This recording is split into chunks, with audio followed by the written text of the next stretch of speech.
Cup ಇರ್ಲಿ, ಪಾಕಿಸ್ತಾನ ಹಾಗೂ ಭಾರತದ ನಡುವೆ ಒಂದು ಮ್ಯಾಚ್ ನಡೀತಿದೆ ಅಂದ್ರೆ ಅದಕ್ಕೆ ತುಂಬಾ ಹೈಪ್ ಇರುತ್ತೆ, ಅದಕ್ಕೆ ಒಂದು ದೊಡ್ಡ ಮಟ್ಟದ ಕ್ರೇಜ್ ಇರುತ್ತೆ. ಇಡೀ ವಿಶ್ವವೇ ಆ ಮ್ಯಾಚ್ ಅನ್ನ ಬಹಳ ಕಾತರದಿಂದ ಕಾಯ್ತಾ ಇರುತ್ತೆ ಆ ಒಂದು ಮ್ಯಾಚ್ ನ ನೋಡೋದಕ್ಕೆ. ಯಾಕಂತಂದ್ರೆ ಜಿಯೋಗ್ರಫಿಕಲಿ ಇರಬಹುದು, ಎಲ್ಲ ಒಂದು ರೀತಿಯಲ್ಲೂ ಇರಬಹುದು. ಭಾರತ ಹಾಗೂ ಪಾಕಿಸ್ತಾನ ಒಂದ್ ರೀತಿ ಬದ್ಧ ವೈರಿಗಳು ಅಂತ ಹೇಳಿದ್ರು ಕೂಡ ತಪ್ಪಾಗೋದಿಲ್ಲ. ಈ ಒಂದು ಬದ್ಧ ವೈರಿಗಳ ಕಾಳಗ ಹೇಗಿರುತ್ತೆ ಅನ್ನುವಂತ ಒಂದು ಕ್ಯೂರಿಯಾಸಿಟಿ ಇಡೀ ವಿಶ್ವಕ್ಕಿರುತ್ತೆ.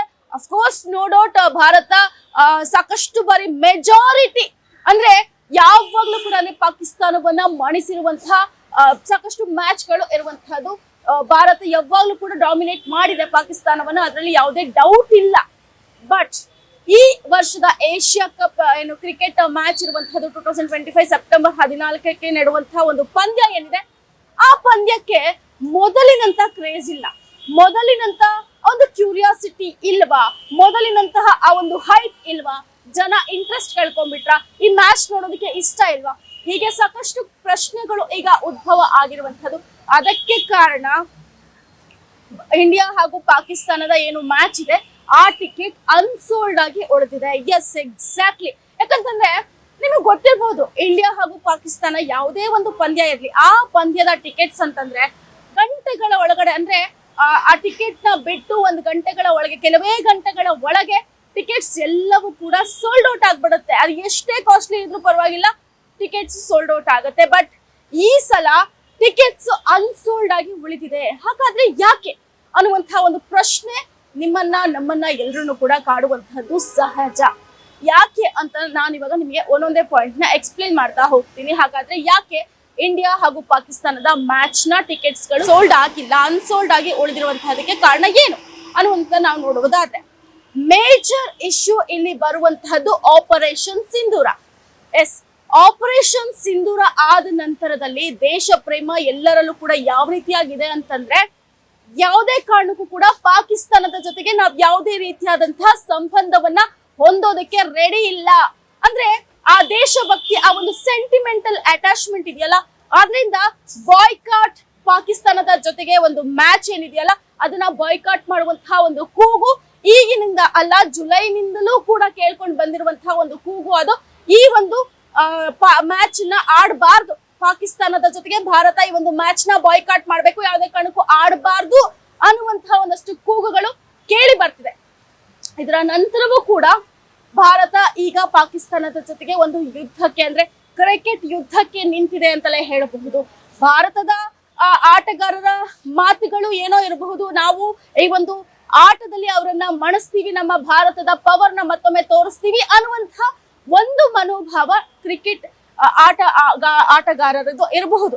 ಆದ್ರೆ ಯೂತ್ಸ್ ಇರಬಹುದು ಅಥವಾ ಬಿಸ್ನೆಸ್ ಮ್ಯಾನ್ ಇಂದ ಹಿಡಿದು ಸೋಲ್ಜರ್ಸ್ ಅಂದ್ರೆ ಸೈನಿಕರವರೆಗೂ, ಮಾಜಿ ಮೇಜರ್, ಮಾಜಿ ಕಮಾಂಡರ್, ಮಾಜಿ ಒಂದು ಆರ್ಮಿ ಚೀಫ್ ಗಳ ಇಂದ ಹಿಡಿದು ಮಾಜಿ ಕ್ರಿಕೆಟ್ ಆಟಗಾರರದ್ದು ಕೂಡ ಸಾಕಷ್ಟು ಅಭಿಪ್ರಾಯಗಳು ಈ ಒಂದು ಪಾಕಿಸ್ತಾನದ ಜೊತೆಗೆ ಭಾರತ ಆಟವನ್ನ ಆಡಬಾರದು ಅನ್ನುವಂತಹ ಒಂದು ನಿಲುವನ್ನ ತಾಳಿರುವಂತಹದ್ದು ಈ ಆಪರೇಷನ್ ಸಿಂಧೂರದ ಕೆಲವೇ ತಿಂಗಳುಗಳ ನಂತರದಲ್ಲಿ ಪಾಕಿಸ್ತಾನದ ಜೊತೆಗೆ ಭಾರತ ಆಟವನ್ನ ಆಡ್ತಾ ಇರೋದು ಯಾರಿಗೂ ಕೂಡ ಇಷ್ಟ ಇಲ್ಲ.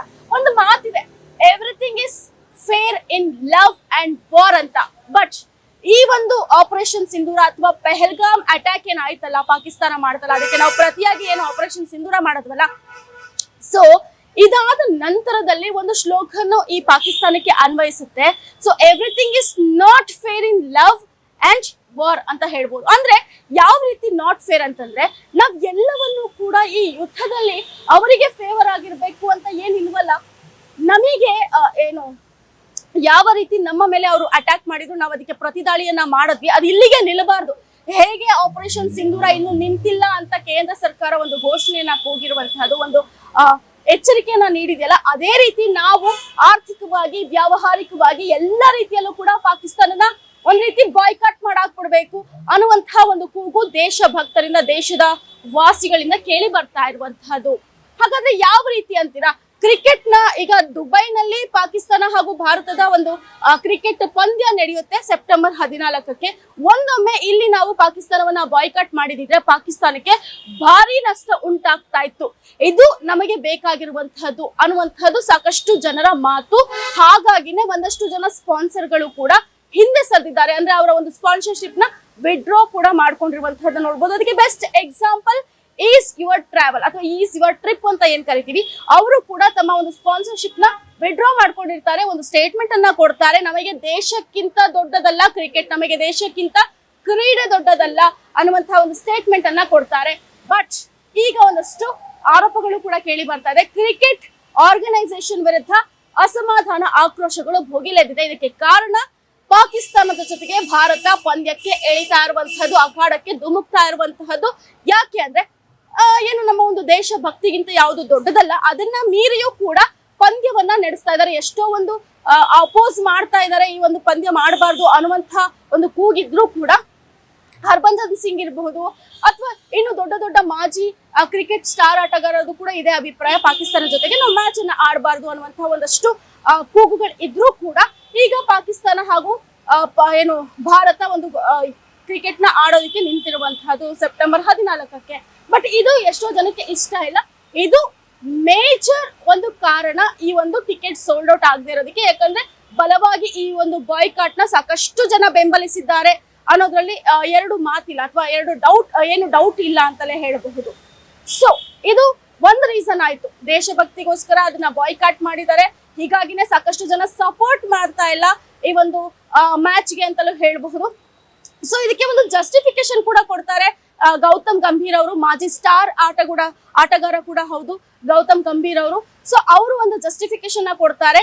ಕ್ರಿಕೆಟೇ ಬೇರೆ ಹಾಗೂ ಯುದ್ಧ ಅಥವಾ ಒಂದ್ ರೀತಿ ಎರಡು ದೇಶಗಳ ನಡುವಿನ ಒಂದು ಸಮರ ಏನಿದೆ ಅದೇ ಬೇರೆ ಹಾಗೂ ಕ್ರಿಕೆಟೇ ಬೇರೆ. ಈ ಕ್ರಿಕೆಟ್ಗೆ ಅದನ್ನ ಬೆರೆಸಬಾರ್ದು, ಆಟನೇ ಬೇರೆ ತರ ನೋಡ್ಬೇಕು ಅನ್ನುವಂತ ಒಂದು ಜಸ್ಟಿಫಿಕೇಶನ್ ಅನ್ನ as A cricketer Gautam Gambhir ಅವರು ಕೊಟ್ಟಿರುವಂತಹದ್ದು. ಸೊ ಇದು ಒಂದು ರೀಸನ್ ಯಾಕೆ ಟಿಕೆಟ್ ಸೋಲ್ಡ್ ಔಟ್ ಆಗಿಲ್ಲ ಅನ್ನೋದಕ್ಕೆ. ಸೊ ನೆಕ್ಸ್ಟ್ ರೀಸನ್ ನಾವು ನೋಡುವುದಾದ್ರೆ ಟಿಕೆಟ್ ಪ್ರೈಸ್. ಎಸ್, ಈ ಒಂದು ಕ್ರಿಕೆಟ್ ನ ಏನು ಆರ್ಗನೈಸ್ ಮಾಡ್ತಾ ಇದಾರಲ್ಲ, ಸೊ ಈ ಆರ್ಗನೈಸರ್ಸ್ ವಿರುದ್ಧ ಒಂದು ತುಂಬಾ ದೊಡ್ಡ ಆರೋಪ ಏನ್ ಬಂದಿದೆ, ಏನು ಈ ಭಾರತ ಹಾಗೂ ಪಾಕಿಸ್ತಾನದ ನಡುವೆ ಒಂದಷ್ಟು ಕ್ಲಾಶಸ್ ಇರ್ಬೋದು ಅಥವಾ ಅವರ ಒಂದು ಬದ್ಧ ವೈರಿತನ ಏನಿದೆ, ಇದನ್ನ ಈ ಒಂದು ಮ್ಯಾಚ್ಗೆ ಸದಾ ಯಾವಾಗ್ಲೂ ಕೂಡ ಹೈಪ್ ಇರುತ್ತೆ. ಈ ಒಂದು ಹೈಪ್ ನೇ ಅಡ್ವಾಂಟೇಜ್ ಆಗಿ ತಗೊಳ್ತಾರೆ ಕ್ರಿಕೆಟ್ ಆರ್ಗನೈಸೇಷನ್. ಸೊ ಮನಸ್ಸಿಗೆ ಬಂದಂಗೆ ಟಿಕೆಟ್ ರೇಟ್ ನ ಫಿಕ್ಸ್ ಮಾಡ್ತಾರೆ. ಇಷ್ಟೆಲ್ಲ ದುಡ್ಡು ಕೊಟ್ಬಿಟ್ಟು ಒಬ್ಬ ಸಾಮಾನ್ಯ ಮನುಷ್ಯ ಅಥವಾ ಒಬ್ಬ ಹೈಯರ್ ಮಿಡಲ್ ಕ್ಲಾಸ್ ಇರ್ಬೋದು ಅಥವಾ ಮೇಲ್ವರ್ಗದ ಏನು ಒಂದು ಅಪ್ಪರ್ ಮಿಡಲ್ ಕ್ಲಾಸ್ ಅಂತ ಏನ್ ಕರಿತೀವಿ, ಅಪ್ಪರ್ ಮಿಡಲ್ ಕ್ಲಾಸ್ ಅಂತ ಏನ್ ಕರಿತೀವಲ್ಲ, ಸೊ ಅಂತಹ ಒಬ್ಬ ವ್ಯಕ್ತಿ ಇದಕ್ಕೆ ಹೋಗಕ್ ಸಾಧ್ಯನಾ? ಈ ರೀತಿಯಾದಂತಹ ಒಂದು ಮ್ಯಾಚ್ ನ ನೋಡೋದಕ್ಕೆ ಸಾಧ್ಯನಾ? ನೋಡ್ಬೇಕು ಅಂದ್ರೂ ಕೂಡ ಅವ್ರಿಗೊಂದು ಸೆಂಟಿಮೆಂಟ್ ಅಡ್ಡ ಬರುತ್ತೆ. ಇವೆಲ್ಲ ಒಂದು ಇದೆ. ಯಾಕಂತಂದ್ರೆ ಈಗ ಈ ವರ್ಷದ ಒಂದು ಟಿಕೆಟ್ ಪ್ರೈಸ್ ಅನ್ನ ನಾವು ಕಂಪೇರ್ ಮಾಡುವುದಂತಹದಾದ್ರೆ, ಈಗ ಈ ಒಂದು ಮ್ಯಾಚ್ಗೆ ಏನು ಟಿಕೆಟ್ ಪ್ರೈಸ್ ಆಗಿದೆ, ಹೈಕ್ ಆಗಿದೆ ಅನ್ನುವಂಥದ್ದನ್ನ ನಾವು ನೋಡುವುದಾದ್ರೆ 10,000ದಿಂದ ಟಿಕೆಟ್ ಸ್ಟಾರ್ಟ್ ಆಗತ್ತೆ. 2.5 ಲಕ್ಷದವರೆಗೂ ಕೂಡ ಟಿಕೆಟ್ ಇದೆ. ಅಂದ್ರೆ VIP ಸೂಟ್ಗೆ ಎಷ್ಟು 2.5 ಲಕ್ಷ ಟಿಕೆಟ್ ಪ್ರೈಸ್ ಅನ್ನ ಫಿಕ್ಸ್ ಮಾಡಲಾಗಿದೆ. 10,000ದಿಂದ ಈ ಒಂದು ಟಿಕೆಟ್ ನ ಪ್ರೈಸ್ ಸ್ಟಾರ್ಟ್ ಆಗುತ್ತೆ. 40,000, 60,000, 70,000, 1.5 ಲಕ್ಷ, 2.5 ಲಕ್ಷ ಹೀಗೆ ಟಿಕೆಟ್ಗಳು ಇರುವಂತಹದ್ದು. ಇಷ್ಟು ದುಡ್ಡನ್ನ ಕೊಟ್ಬಿಟ್ಟು ಯಾಕೆ ನೋಡ್ಬೇಕು, ಹೇಗ್ ನೋಡೋದು ನಾವು, ಪ್ಲಸ್ ಯಾಕೆ ನೋಡ್ಬೇಕು, ಈ ಒಂದು ಸವಾಲು ಕೂಡ ಜನರಲ್ಲಿ ಮೂಡ್ತಾ ಇರುವಂತಹ ನಿಟ್ಟಿನಲ್ಲಿ ಇದಕ್ಕೂ ಕೂಡ ಒಂದು ಮೇನ್ ರೀಸನ್ ಯಾಕೆ ಟಿಕೆಟ್ ಅನ್ಸೋಲ್ಡ್ ಆಗಿದೆ ಎನ್ನುವರೆಗೂ ಅನ್ನುವಂತಹದ್ದು. ಜೊತೆಗೆ ನಿಮ್ಗೆ ಗೊತ್ತಿರಬಹುದು, ಫಾರ್ ಎಕ್ಸಾಂಪಲ್ ನಮ್ಮ ಬೆಂಗಳೂರಲ್ಲಿ ಚಿನ್ನಸ್ವಾಮಿ ಸ್ಟೇಡಿಯಂ ಹತ್ರನೇ ಎಲ್ಲೋ ಒಂದು ಮ್ಯಾಚ್ ನಡೀತಾ ಇದೆ, ಅಥವಾ ನರೇಂದ್ರ ಮೋದಿ ಸ್ಟೇಡಿಯಂ ಗುಜರಾತ್ ನಲ್ಲೂ ಕೂಡ ಮ್ಯಾಚ್ ನಡೀತಿದೆ, ಅಥವಾ ಎಲ್ಲೋ ಒಂದ್ ಕಡೆ ಮೇಜರ್ ಒಂದು ದೊಡ್ಡ ಪಂದ್ಯ ನಡೀತಿದೆ ಅಂತಂದ್ರೆ ಸಾಮಾನ್ಯವಾಗಿ ಅಲ್ಲಿನ ಒಂದು ಸುತ್ತಲಿನ ಹೋಟೆಲ್ಗಳಿರ್ಬೋದು, ಪಬ್ಗಳಿರ್ಬೋದು, ರೆಸ್ಟೋರೆಂಟ್ಗಳಿರ್ಬೋದು 1 to double ಟಿಕೆಟ್ ಅನ್ನ ಅಥವಾ 1 to double ಪ್ರೈಸ್ ನ ಚಾರ್ಜ್ ಮಾಡುವಂತಹದ್ದು ಸರ್ವೇ ಸಾಮಾನ್ಯ. ಯಾಕೆ ಅಂತಂದ್ರೆ ಈ ಒಂದು ಹೈಪ್ ಏನಿದೆಯಲ್ಲ ಇದನ್ನ ಅವರು ಎನ್ಕ್ಯಾಶ್ ಮಾಡ್ಕೊಂಡು ಇದ್ರ ಅಡ್ವಾಂಟೇಜ್ ತಗೊಂಡು ಎಷ್ಟಾಗುತ್ತೋ ಅಷ್ಟು ದುಡ್ಡು ಮಾಡ್ಕೊಳ್ಳೋದಕ್ಕೆ ಟ್ರೈ ಮಾಡ್ತಾರೆ ಅನ್ನುವಂಥದ್ದು ಈಗ ಎಲ್ರಿಗೂ ಗೊತ್ತಿರುವಂತಹ ವಿಚಾರವೇ. ಈ ಒಂದು ನಿಟ್ಟಿನಲ್ಲಿ ಇಷ್ಟು ಟಿಕೆಟ್ ಪ್ರೈಸ್ ನ ಇಷ್ಟೊಂದು ಕಾಸ್ಟ್ಲಿ ಟಿಕೆಟ್ ಪ್ರೈಸ್ ನ ತಗೊಂಡು ಎಷ್ಟೋ ಜನ ಬೇರೆ ಬೇರೆ ದೇಶಗಳಿಂದ ಕೂಡ ಹೋಗ್ಬೇಕು, ಅದಕ್ಕೆ ಫ್ಲೈಟ್ ಟಿಕೆಟ್ ಅನ್ನ ಕೂಡ ಬುಕ್ ಮಾಡ್ಕೊಂಡು ಅಲ್ಲಿ ಸರೌಂಡಿಂಗ್ ಅಲ್ಲಿ ಹೋಟೆಲ್ ರೆಸಾರ್ಟ್ಗಳು ಇಷ್ಟೊಂದು ಹೈ ಪ್ರೈಸ್ ಅನ್ನ ಸೆಟ್ ಮಾಡಿರ್ತಾರೆ. ಅದನ್ನು ಕೊಡಕ್ ಆಗ್ಬೇಕಾ, ಅದನ್ನ ಕೊಡ್ಬೇಕಾ, ಅಥವಾ ಅದನ್ನ ಯಾಕೆ ಕೊಡ್ಬೇಕು, ಹೇಗೆ ಕೊಡ್ಬೇಕು, ಇವೆಲ್ಲ ಒಂದು ಸವಾಲುಗಳು ಇರುತ್ತೆ. ಸೊ ಈ ಒಂದು ನಿಟ್ಟಿನಲ್ಲೂ ಕೂಡ ಏನು ಈ ಒಂದು ಪಂದ್ಯದ ಟಿಕೆಟ್ಗಳು ಅನ್ಸೋಲ್ಡ್ ಆಗಿದೆ ಅಂತ ಹೇಳ್ಬೋದು. ಇನ್ನೊಂದು ಮೇನ್ ರೀಸನ್ ಏನು ಅಂತ ನಾವು ನೋಡುವುದಾದ್ರೆ OTT ಹಾಗೂ ಸ್ಟ್ರೀಮಿಂಗ್ ಆಪ್ಸ್. ಈಗ ಎಷ್ಟೋ OTTಗಳು ಹಾಗೂ ಸ್ಟ್ರೀಮಿಂಗ್ ಆಪ್ಸ್ ಅಲ್ಲಿ ಕ್ರಿಕೆಟ್ ಪ್ರಸಾರ ಆಗತ್ತೆ, ಹಾಗೂ ಚಾನೆಲ್ಗಳಲ್ಲೂ ಕೂಡ ಪ್ರಸಾರ ಆಗತ್ತೆ. ಅಂದ್ರೆ ಸ್ಟಾರ್ ಸ್ಪೋರ್ಟ್ಸ್ ಇರ್ಬೋದು, ಈ ಒಂದು ಚಾನೆಲ್ ನಲ್ಲೂ ಕೂಡ ಕ್ರಿಕೆಟ್ ಪ್ರಸಾರ ಆಗತ್ತೆ.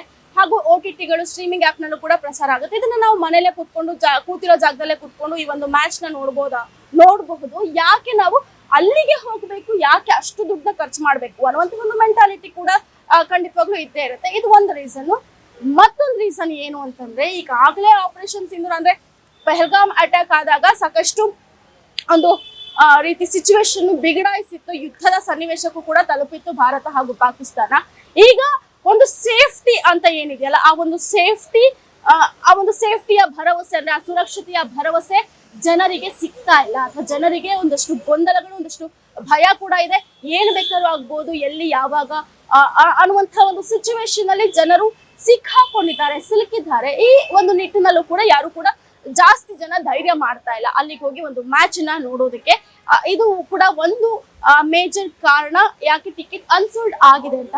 ಟಿಕೆಟ್ ಮತ್ತೆ ಈಗ ಸೆಪ್ಟೆಂಬರ್ 14ಕ್ಕೆ ಮ್ಯಾಚ್ ಇರೋದ್ರಿಂದ ಟಿಕೆಟ್ ಆದಷ್ಟು ಬೇಗ ಸೋಲ್ಡ್ ಔಟ್ ಆಗತ್ತೆ.